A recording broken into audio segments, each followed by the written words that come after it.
एक हरे भरे मैदान के बीचों बीच खड़ा एक विशाल सफेद पिरामिड, इतना सफेद कि सूरज की रोशनी में ऐसे चमकता है जैसे सोना हो। और उसकी चोटी पर जड़ा है एक क्रिस्टल जैसा पत्थर जो हीरे की तरह चमक रहा है, मानो किसी ने आसमान का एक टुकड़ा तोड़कर उसके सर पर रख दिया हो। पर यह इजिप्ट का फेमस पिरामिड नहीं है, यह मौजूद है चाइना में और ये उसकी एक असली तस्वीर है जिसे साल 1945 में एक अमेरिकन पायलट ने अपने कैमरे में कैद किया था।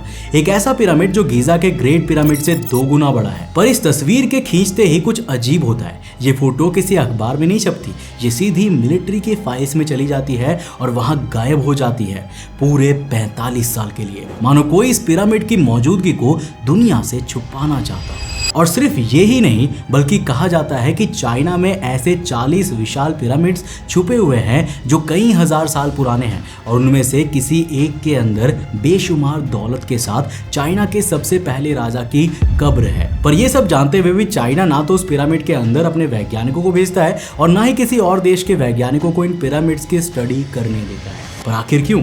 आखिर चाइना के इन रहस्यमयी पिरामिड्स में ऐसा क्या छिपा हुआ है जिसके चलते चाइना खुद इनके अंदर जाने से डरता है? और क्यों आज भी चाइना और अमेरिका दोनों मिलकर चाइना में छुपे हुए सबसे बड़े व्हाइट पिरामिड को दुनिया से छुपाने में लगे हुए हैं? वेल सो हेलो गाइस, मैं हूं कौशिक और चलिए शुरू करते हैं एक और नए एपिसोड को। दोस्तों, आगे बढ़ने से पहले मैं देख पा रहा हूं कि आप में से ज्यादातर लोगों ने अभी तक सब्सक्राइब वाला बटन प्रेस नहीं किया है। यार, सब्सक्राइब करना बिल्कुल आसान है और फ्री है, तो सब्सक्राइब वाला बटन प्रेस करो और साथ में नोटिफिकेशन बेल ऑन करो। साल है 1945, दूसरे वर्ल्ड वॉर के आखिरी दिन चल रहे हैं। आसमान में बादलों के बीच एक अमेरिकन पायलट अपना प्लेन उड़ा रहा है। नाम है जेम्स गॉसमैन। वो इंडिया से चाइना की तरफ जा रहा है, उसी खतरनाक रास्ते पर जिसे पायलट्स द हम्प कहते हैं। हिमालय के ऊपर से गुजरता है एक ऐसा रास्ता जहां एक छोटी सी गलती सीधे मौत में बदल जाती है और तभी हजारों फीट की ऊंचाई पर उसके प्लेन का इंजन लड़खड़ाने लगता है। गॉसमैन को मजबूरन अपना प्लेन नीचे लाना पड़ता है चाइना के सुनसान मैदानों के ठीक ऊपर, और जैसे ही वो बादलों से नीचे निकलता है ना, उसकी नजर जमीन पर पड़ती है और एक पल के लिए उसकी सांसें रुक जाती है, क्योंकि नीचे हरे भरे मैदान के बीचों बीच एक विशाल सफेद पिरामिड खड़ा है। इतना सफेद कि सूरज की रोशनी में जलता हुआ लग रहा है और उसकी सबसे ऊंची चोटी पर कुछ ऐसा है जो गॉसमैन को सबसे ज्यादा हिला देता है। एक बहुत बड़ा क्रिस्टल जैसा पत्थर जो हीरे की तरह चमक रहा है। यह पिरामिड इतना विशाल है कि इजिप्ट का famous great pyramid of Giza भी इसके सामने बौना लगे। गॉसमैन नीचे उतरना चाहता है, उस चीज को करीब से देखना चाहता है, पर उतरने की कोई भी जगह नहीं है। तो वो कांपते हाथों से अपने कैमरे से कुछ तस्वीरें खींचता है और उस अजीब सफेद पहाड़ को पीछे छोड़ता हुआ आगे बढ़ जाता है। और यहीं से शुरू होती है चाइना के हिडन व्हाइट पिरामिड्स की मिस्ट्री, जिसके मुताबिक चाइना और अमेरिका दोनों ने इन पिरामिड्स में कुछ ऐसा देखा है जिसके बाद से वो इनकी मौजूदगी दुनिया से छुपाने में लगे हुए हैं। और सबसे बड़े पिरामिड की तो आज तक लोकेशन भी किसी को नहीं पता है कि आखिर ये चाइना में कहां पर है, क्योंकि चाइना पूरी कोशिश करता है कि इसकी लोकेशन के बारे में कभी किसी को पता ही ना चले। पर इस पूरी मिस्ट्री को समझने के लिए हमें कहानी को शुरू से स्टेप बाय स्टेप समझना होगा। अगर आप वीडियो एडिटिंग सीखना चाहते हो लेकिन YouTube ट्यूटोरियल्स देख देखकर कंफ्यूज हो चुके हो और आपको एक क्लियर रोड मैप चाहिए जिससे आप प्रोफेशनल लेवल एडिटर बन सको, तो अगले 2 मिनट ध्यान से देखिए। तो मैं हूं कौशिक भट्टाचार्य, फाउंडर ऑफ अंतरिक्ष टीवी। पिछले 9 सालों से हमने 7 मिलियन प्लस फॉलोअर्स की कम्युनिटी बिल्ड की है, 2000 से ज्यादा वीडियोस प्रोड्यूस किए हैं और हमारे कंटेंट ने बिलियंस ऑफ व्यूज जनरेट किया है। लेकिन सबसे इंटरेस्टिंग बात यह है कि ये जर्नी किसी बड़े स्टूडियो या मेट्रो सिटी से शुरू नहीं हुआ था, बल्कि ये जर्नी शुरू हुई थी जमशेदपुर से, एक छोटे से शहर से, बिना किसी गॉडफादर के, बिना किसी फैंसी डिग्री के, सिर्फ एक स्किल के साथ। और इसीलिए मैं मानता हूं कि टैलेंट किसी सिटी का मोहताज नहीं होता। सही रोड मैप मिल जाए तो कोई भी क्रिएटर या एडिटर ग्रो कर सकता है। आज क्रिएटर इकोनॉमी इंडिया में तेजी से ग्रो कर रही है। हर दिन नए क्रिएटर्स आ रहे हैं, हर ब्रांड कंटेंट बना रहा है, हर बिजनेस सोशल मीडिया पर एक्टिव होना चाहता है और इन सबको एक चीज चाहिए, एक स्किल्ड वीडियो एडिटर। प्रॉब्लम यह है कि अपॉर्चुनिटीज तो बहुत है लेकिन इंडस्ट्री रेडी एडिटर्स बहुत ही कम है और यही गैप आपके लिए एक अपॉर्चुनिटी है। और इसी वजह से ना मेरा एक मिशन है इंडिया के 1000 फ्यूचर रेडी एडिटर्स क्रिएट करने का।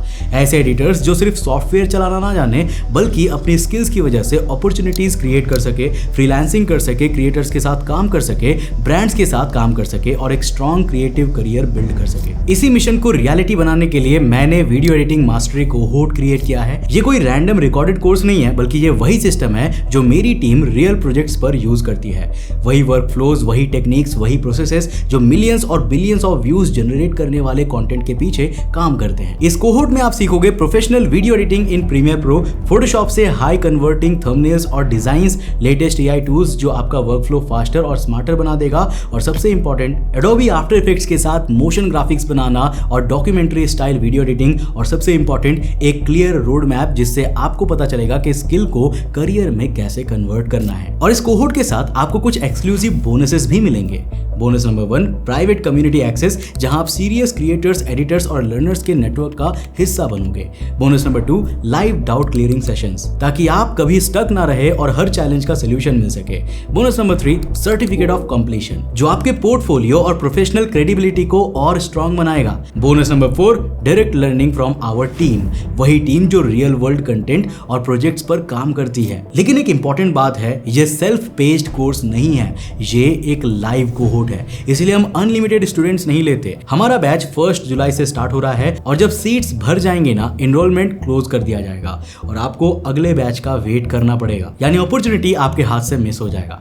अब देखिए, मैं आपसे ये प्रॉमिस नहीं करूंगा कि ये कोर्स आपको रातों रात सक्सेसफुल बना देगा, लेकिन मैं आपसे एक प्रॉमिस जरूर करता हूं, जो कुछ मैंने पिछले 9 सालों में सीखा है ना, जो सिस्टम्स हमने बिल्ड किया है, जो मिस्टेक्स हमने की है और जो लेसन्स हमने रियल वर्ल्ड एक्सपीरियंस से सीखा है, वो सब आपके साथ शेयर किया जाएगा। मेरा गोल सिर्फ कोर्स बेचना नहीं है, मेरा गोल है इंडिया के 1000 फ्यूचर रेडी एडिटर्स क्रिएट करने का। अब सवाल ये है कि क्या आप उनमें से एक बनना चाहोगे? अगर जवाब हाँ में है तो नीचे दिए गए बटन पर क्लिक कीजिए, अपना प्लान चूज कीजिए और यूज कीजिए ATV30 coupon code for maximum discount. Seats बहुत ही लिमिटेड है। मिलते हैं 1 जुलाई को इनसाइड द कोहोर्ट। क्योंकि ये पहली बार नहीं था जब किसी ने वो पिरामिड देखा था। ठीक 2 साल बाद साल 1947 में एक और आदमी यही कहानी दोहराता है। नाम है कॉलोनल मॉरिस शेन, एक बड़ी एयरलाइन का ऑफिसर। वो दुनिया के सबसे मशहूर अखबार द न्यूयॉर्क टाइम्स को बताता है कि उसने भी जियान शहर के पास एक पहाड़ी घाटी में वही पिरामिड देखा है। और इस बार वो जो हाइट बताता है ना, वो दिमाग हिला देती है, करीब 1000 फीट ऊंचा। इस नंबर को ऐसे समझो, इजिप्ट का ग्रेट पिरामिड सिर्फ 450 फीट के आसपास है, यानी शियान जिस चीज की बात कर रहा था वो गीजा से 2 गुने साइज से बड़ा है। अगर ये सच है तो ये धरती पर इंसान का बनाया सबसे विशालकाय ढांचा है। फिर सवाल वही है, अगर ये सच में मौजूद है तो दुनिया इसके बारे में जानती क्यों नहीं है? और यहाँ कहानी और गहरी हो जाती है, क्योंकि ये राज इन पायलट से भी बहुत पुराना है। इन सबसे 33 साल पहले साल 1912 में 2 वेस्टर्न ट्रेडर्स शांसी के इलाके में घूम रहे थे। इनमें से एक का नाम था फ्रेड मेयर श्रोडर और उनके साथ थे एक बुद्धिस्ट मॉन्क गाइड। श्रोडर अपनी डायरी में लिखता है कि उन्होंने दूर एक बहुत बड़ा पिरामिड देखा, जिसके चारों तरफ छोटे छोटे कई और पिरामिड्स खड़े थे। वो लिखता है कि वो नज़ारा इतना अजीब और डरावना था कि अगर वो किसी जंगल के बीच होता तो शायद इतना ना डरता। और जब उन्होंने अपनी गाइड से पूछा तो उसने एक डरावनी सी बात कही कि ये पिरामिड 3000 साल से भी ज़्यादा पुराना है और ये पुरानी चाइनीज़ कहानियों में मौजूद है। यानी वहाँ के लोकल लोगों के लिए ये कोई नई चीज़ नहीं थी, ये राज सिर्फ बाकी दुनिया के लिए राज था। पर सबसे बड़ी गुत्थी यही है, इतनी विशाल चीज सदियों तक इंसानों की नजरों से छुपी कैसी रही? क्योंकि चाइना के किंग्स, वहाँ के लोग और इवन आज की चाइना की करंट गवर्नमेंट इन्हें दुनिया से छुपा रही है। वेल, इसका जवाब ढूंढने के लिए चलिए चलते हैं चाइना के शांसी प्रोविंस के शियांग शहर में, क्योंकि यहाँ आसपास सिर्फ एक पिरामिड नहीं है, यहाँ 40 से भी ज्यादा पिरामिड जैसे विशाल ढांचे मौजूद है, एक पूरे मैदान पर फैले हुए खामोश खड़े।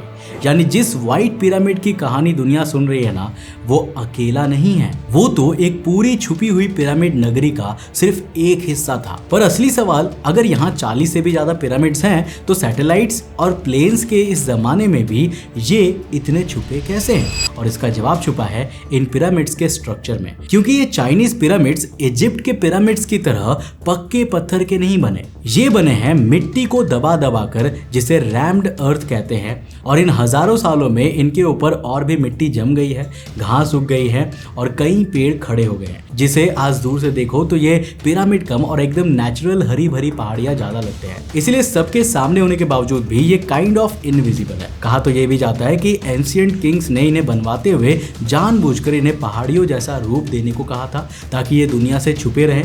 पर फिर सवाल आता है कि क्यों?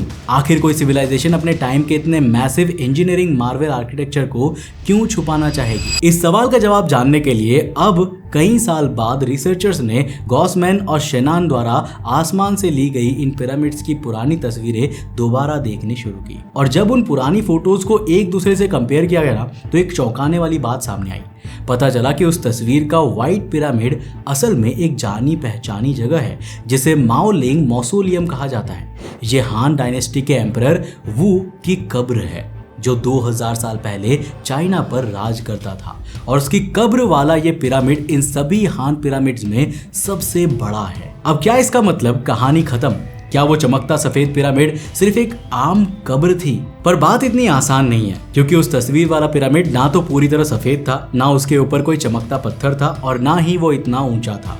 मतलब वो असली सफेद पिरामिड जिसके सर पर हीरे जैसा पत्थर था ना, वो आज तक नहीं मिला है। पर इसी उलझन के बीच, इसी जमीन के नीचे चाइना के लोगों को कुछ ऐसा मिला जिसने इस मिस्ट्री को और डीप कर दिया। तो साल 1974 जियान के पास कुछ किसान अपने खेत में पानी के लिए कुआं खोद रहे थे। खोदते खोदते उनका औजार किसी सख्त चीज से टकराया। उन्होंने मिट्टी हटाई तो उनके सामने एक इंसानी चेहरा निकला, पर वो किसी जिंदा इंसान का चेहरा नहीं था।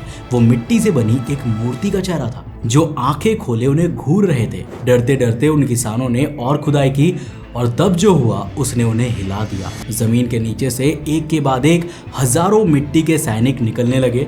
हर सैनिक के हाथ में हथियार था और चेहरे पर गुस्सा था। ये हजारों सैनिक एक कतार में ऐसे खड़े थे मानो किसी की रखवाली कर रहे हो। इसे दुनिया आज टेराकोटा आर्मी के नाम से जानती है। पर सवाल यह है कि ये फौज जमीन के नीचे आखिर किसकी रखवाली कर रही थी, और इसका कनेक्शन इन पिरामिड्स से कैसे है? तो देखो, प्राचीन चाइनीज डॉक्यूमेंट्स के मुताबिक ये पूरी फौज एक राजा के लिए बनाई गई थी। उस राजा का नाम था किन शी हुआंग। ये चाइना का पहला राजा था जिसने अलग अलग टुकड़ों में बटे चाइना को जोड़कर एक देश बनाया था। इस फौज से थोड़ी दूर पर एक बहुत बड़ा मिट्टी का पहाड़ खड़ा था। यही उस राजा की असली कब्र है। अब इस कहानी की सबसे हैरान करने वाली बात सुनिए। इस कब्र को मिले 50 साल से ज्यादा हो गए हैं। चाइना के पास दुनिया की सबसे ऊंची मशीन्स और टेक्नोलॉजी है, फिर भी आज तक इस कब्र को एक बार भी नहीं खोला गया। आखिर क्यों? आखिर एक देश अपने ही सबसे बड़े खजाने का दरवाजा खोलने से क्यों डरता है? इसका जवाब 2000 साल पुरानी एक किताब में छिपी हुई है। तो आज से 2000 साल पहले सीमा क्यान नाम के एक इतिहासकार ने एक किताब लिखी थी। उसने इस कब्र के अंदर का जो हाल लिखा वो किसी डरावनी कहानी जैसा है। उसके मुताबिक कब्र के अंदर जमीन के नीचे एक पूरा महल बना हुआ है। उस महल के फर्श पर पूरे चाइना का नक्शा बना हुआ है, और इस नक्शे में जो नदियां हैं उनमें पानी नहीं बहता। उन नदियों में बहता है एक जहरीला चमकता हुआ पानी जिसे मरकरी यानी पारा कहा जाता है। यहाँ पर एक बात समझना जरूरी है, पारा एक चमकती हुई धातु है जो पानी की तरह बहती है। वही चीज जो पुराने थर्मोमीटर में होती थी, पर ये बहुत जहरीली होती है। अगर इसकी भाप सांस में चली जाए तो इंसान की मौत पक्की हो जाती है। पर सबसे डरावनी बात अभी भी बाकी है। सीमा क्यान ने लिखा कि कब्र के दरवाजे के अंदर ऐसे तीर लगे हैं जो अपने आप चलते हैं। मतलब अगर कोई चोर अंदर घुसने की कोशिश करेगा तो ये तीर खुद ब खुद उस पर चल जाएंगे और उसे वहीं पर मार देंगे। साथ ही उसमें लिखा हुआ था कि जिन कारीगरों ने ये कब्र और ये जाल बनाए थे उन्हें भी इसी कब्र के अंदर जिंदा बंद कर दिया गया था ताकि वो ये राज कभी किसी को ना बता पाए। सैकड़ों सालों तक लोग इन बातों को सिर्फ एक कहानी समझ रहे थे, पर फिर साइंस ने इस कहानी को सच साबित कर दिया, क्योंकि जब वैज्ञानिकों ने इस कब्र के ऊपर की मिट्टी की जांच की तो वो हैरान रह गए। इस मिट्टी में पारे की मात्रा आम जगह से 70 गुना ज्यादा थी। इसके बाद साल 2020 में वैज्ञानिकों ने एक खास मशीन से बिना कब्र खोले सिर्फ ऊपर की हवा की जांच की और हवा में भी पारे की भाप बहुत ज्यादा मिली। इसका मतलब साफ था, कब्र के अंदर भरा वो जहर आज भी मौजूद है और 2000 साल बाद भी धीरे धीरे बाहर निकल रहा है। यानी सीमा क्यान ने जो लिखा था वो कोई कहानी नहीं बल्कि सच था। अब आपको समझ में आ रहा होगा कि चाइना इस कब्र को क्यों नहीं खोलता। पहली वजह यही है, जहरीला पानी। अगर कब्र अचानक खोली गई तो इसकी भाप बाहर निकलकर वहां काम कर रहे लोगों की जान ले सकती थी। पर सिर्फ यही एक डर नहीं है, एक दूसरा डर भी है, अंदर रखी कीमती चीजों का खराब हो जाना। इसका सबसे डरावना सबूत खुद वो मिट्टी के सैनिक है। जब इन सैनिकों को पहली बार जमीन से निकाला गया था तब इन पर सुंदर रंग लगे हुए थे, पर जैसे ये 2000 साल बाद पहली बार खुली हवा में आए, कुछ ही मिनट्स में वो सारा रंग उड़ गया। इसलिए आज हम इन सैनिकों को जिस मटमैले रंग में देखते हैं ना, वो उनका असली रंग नहीं है। खुली हवा ने उनका असली रंग छीन लिया। अब सोच कर देखिए, अगर खुली हवा एक मूर्ति का रंग चंद मिनट्स में मिटा सकती है तो उस अंधेरी कब्र में 2000 साल से बंद नाजुक चीज खुलते ही पल भर में खत्म हो सकती है और इसीलिए भी चाइना की सरकार उस कब्र को खोलने से डरता है। साथ ही एक डर उस डेथ ट्रैप का भी है जो सीमा कियान ने अपनी किताब में बताया है। कोई नहीं जानता कि वो आज भी उस कब्र में काम कर रहा है या नहीं, इसलिए चाइना ने एक समझदारी का फैसला लिया है। चाइना ने तय किया है कि इस कब्र को तब तक नहीं खोलेंगे जब तक ऐसी टेक्नोलॉजी ना आ जाए जिससे अंदर की हर चीज बिना नुकसान और बिना किसी की जान जाए निकाली जा सके। यानी ये दरवाजे इसीलिए बंद नहीं है कि कोई कुछ छुपा रहा है, ये इसलिए बंद है क्योंकि खोले बिना ही सबको पता है कि अंदर मौत बैठी है। तो अब हमारे सबसे बड़े सवाल पर आते हैं कि इस जगह की जांच करना इतना मुश्किल क्यों है, क्यों इस जगह को दुनिया से आज भी छुपा कर रखा गया है। इसकी 3 वजहें हैं। पहली, यहाँ के कई पिरामिड्स आर्मी के इलाके में हैं जहाँ आम लोगों का जाना मना है। दूसरी, चाइना का कानून बहुत सख्त है जो बिना पूरी तैयारी के किसी भी कब्र को खोलने नहीं देता। और तीसरी सबसे बड़ी वजह खुद अंदर का खतरा, यानी पारा और वो तीर। यही वो वजह है कि इस कब्र को छूना भी मौत को बुलाना जैसा है। पर इन सब के बीच वो पहला सवाल आज भी बाकी है, वो असली सफेद पिरामिड जिसके ऊपर हीरे जैसा पत्थर था, वो आखिर क्या था? वेल, हो सकता है कि वो वही माओलिंग कब्र हो जो पुराने जमाने में सफेद रंग से चमकती हो। ये सब आसान जवाब है, पर हो सकता है, और ये सिर्फ एक अंदाजा है कि उन ऊंचे चाइनीज पहाड़ों के बीच कहीं कोई और पिरामिड आज भी छुपा हो जिसे हम आज तक ढूंढ नहीं पाए। और यही इस कहानी का सबसे बड़ा डर है। हम जानते हैं कि वहां पर 40 से ज्यादा पिरामिड्स हैं। हम जानते हैं कि सबसे बड़े के नीचे एक राजा की कब्र है। हम ये भी जानते हैं कि उसके अंदर जहरीला पारा बहता है। पर इन सब के बाद भी 2000 साल बाद हम उस दरवाजे को नहीं खोल पाए हैं। एक पूरी छुपी हुई दुनिया, एक राजा का खजाना और एक आखिरी राज आज भी उस मिट्टी के पहाड़ के नीचे अंधेरे में चुपचाप डिस्कवर होने का इंतजार कर रहा है। तो अब आप बताइए, क्या चाइना को इन पिरामिड्स के नीचे छुपी उस कब्र में जाना चाहिए?